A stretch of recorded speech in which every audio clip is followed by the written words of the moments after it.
Welcome to the Rich Carroll program. I am your host, Rich Carroll. Guys, I've been working on this video for like 2 weeks. I've got a newborn baby and a full-time job, and it's like I don't understand how anyone has time to exist out of that stuff. So thankfully, I'm finally able to sit down and get this video out. I want to talk about the Obama-Clinton uranium scandal. Now, if you're not hearing about it, that's probably because the media hasn't dedicated a lot of time to it. I think the Media Research Center found that ABC, CBS, and NBC donated combined 0 seconds to this story as of Thursday, October 9th. And Media Research Center also found that CNN finally dedicated some time to this story on October 18th, giving it a whopping 19 seconds. So hopefully by the end of this broadcast, you'll have a better idea of what went on with this and why it is a scandal before this all gets swept under the rug. So let's jump right in, waste no time. Our story begins in 2008 with the Bush administration. They were seeking a nuclear cooperation deal with Russia. But that year it was put on the shelf because Russia invaded the country of Georgia. A year later, President Obama, he's elected, and he and Secretary of State Hillary Clinton decide to pursue a reset with Russian relations.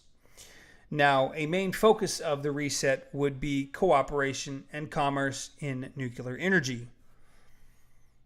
So in the United States, a company called 10M USA was in charge of transporting United States uranium here within the U.S.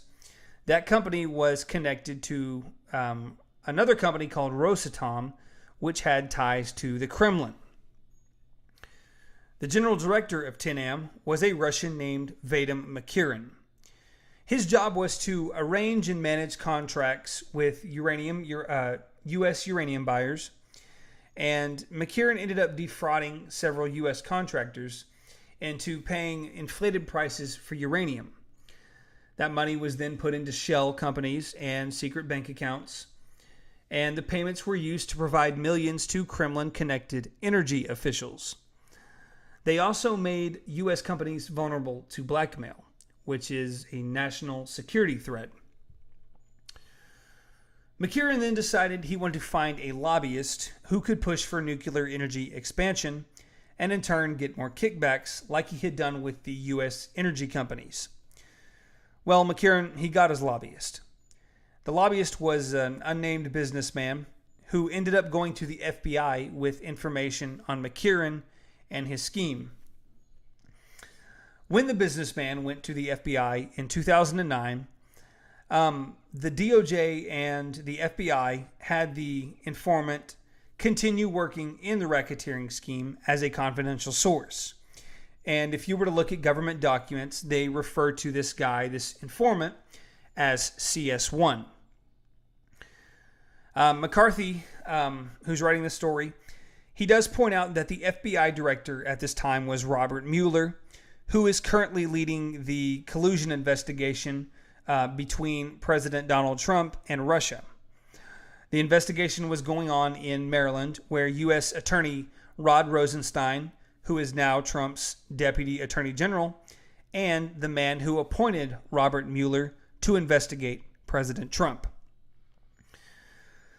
Thanks to this informant, by May 2010, the FBI could prove Russian officials were involved in corruption. Now, this is where the story starts to take a little bit of a turn. In 2005, Canadian businessman Frank Giustra had a company that was struggling called Eurasia Energy. So Giustra, he hops on a plane with a buddy of his named Bill Clinton, and the two fly to Kazakhstan to meet with President Nursultan Nazarbayev. While there, Bill Clinton expresses his support for the Kazakh president to head up an international elections monitoring group. Frank Giustra was there. Days after this meeting, Eurasia, Giustra's company, was granted stakes in 3 uranium mines controlled by the state-run agency Kazatomprom. Several months after that meeting with the Kazakh president, Justra donated $31 million to the Clinton Foundation.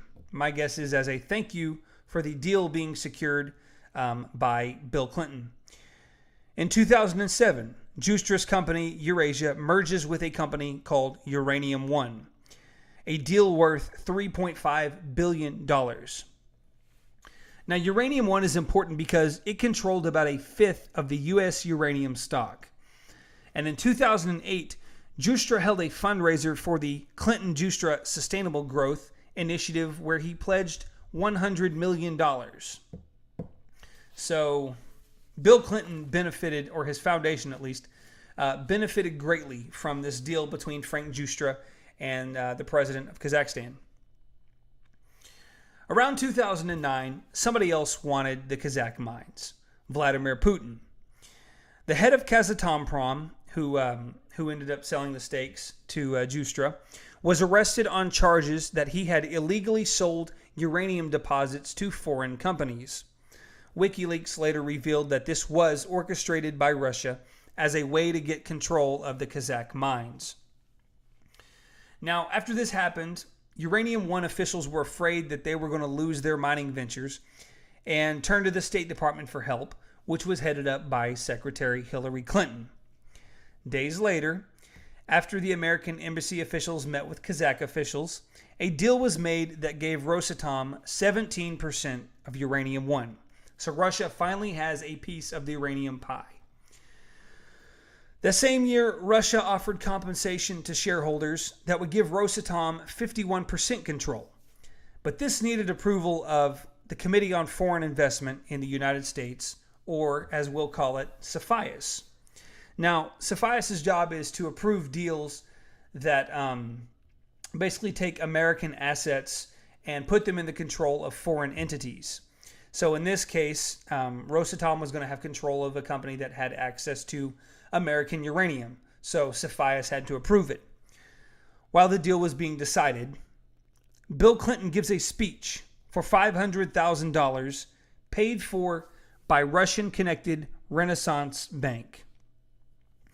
Ian Telfer, who was the chairman at Uranium One, donated over $2 million between 2009 and 2013, which were undisclosed by Hillary Clinton. She was supposed to disclose all of her donations when she took the job as Secretary of State. She didn't disclose these. Mr. Telfer's donations, the undisclosed ones, came in addition to between 1.3 million and 5.6 million from people connected to Uranium One and Eurasia. So if you want something done, donate to the Clintons.